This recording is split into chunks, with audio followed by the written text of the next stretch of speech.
What up, y'all? This is Z-Trip, and you're watching Strobe, only on No Good Fucking Television. What?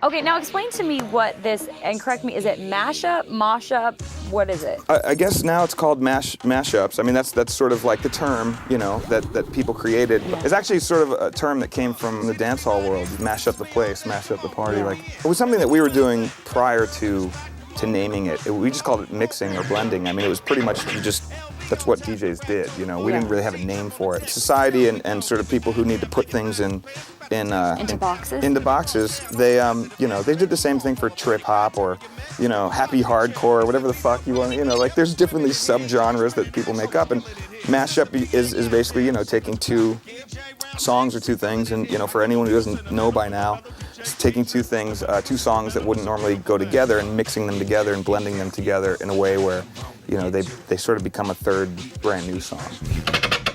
But I was there to be a big part of kicking it off or pushing it a step forward is cool. Had I known it would have turned into the term, I would have named it on the package and shoved it out there. So I was gonna say, what would you name I would it? have called it electricity or something like Thomas Edison. I call this electricity. Z-Trip.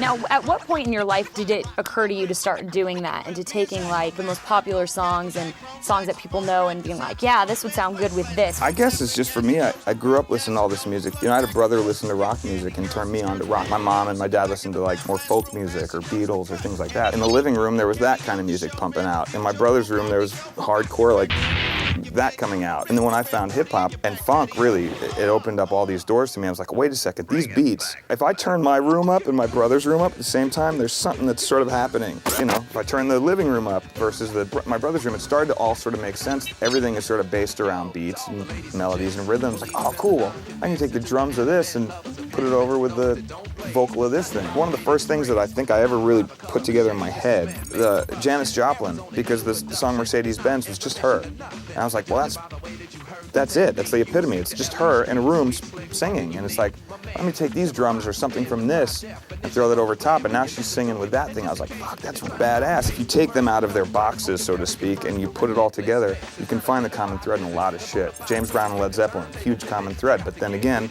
Zeppelin took their stuff from early rhythm and blues. It's really interesting, the common thread, even all the way up to now. It's sort of like I never really knew anything different. I never really looked at it like this was this and this was this. I just put it all together and that was who I was. It's sort of funny because it parlayed into a career. You know, I wasn't planning on it. Bring it back.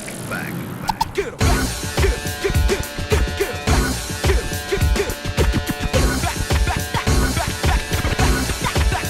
Yo. You know, the time frame that DJs are spinning and things like that, it's a late night thing. Oh, yeah. And a lot of drugs, a lot of ecstasy, a lot of, you know, all of that. And I know that when I was in school, that was the hot thing. It was like, do ecstasy, go to a fucking, you know, the church, which they converted to a club, and, you know. Of course. And that's what it was all You're about. getting away with shit. Yeah. Of course. And now. Drugs play a huge role.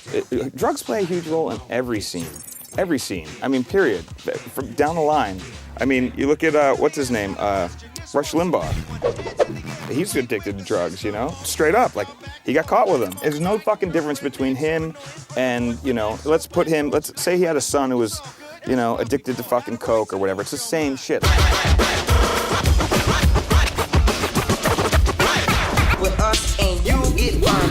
Because the nightclub, that's the place where everyone wants to go to release, you know? You've been working all day, you know, so you're not addicted to anything, you just want to party and have a good time. You might be the person that works the 9 to 5 and doesn't do shit, but the minute the fucking whistle blows and you're able to go out with your bros or your girls or whatever the hell, you hit the bathroom and you do fucking, you know, 8 lines of coke and now you're in your pocket, whatever it is. It all plays a role. And the funny thing to me is I've gotten kind of fast. I mean, the clubs have gone, I think around the time that rave culture sort of hit, E hit, speed, and crank, and all these fucking things that made you go really, really fast. Everyone turned the fucking tempos up, you know. I remember DJing at a party and a dude took off the fucking platter and went in and internally turned the whole fucking record player, the turntable up to like fucking plus whatever it was. I'm like, who listens to anything that fast? Like, it was just like, well, fuck, if you're going that fast, you want something that'll keep up with you. Everyone's on drugs. Every fucking person is on one form of a drug or another.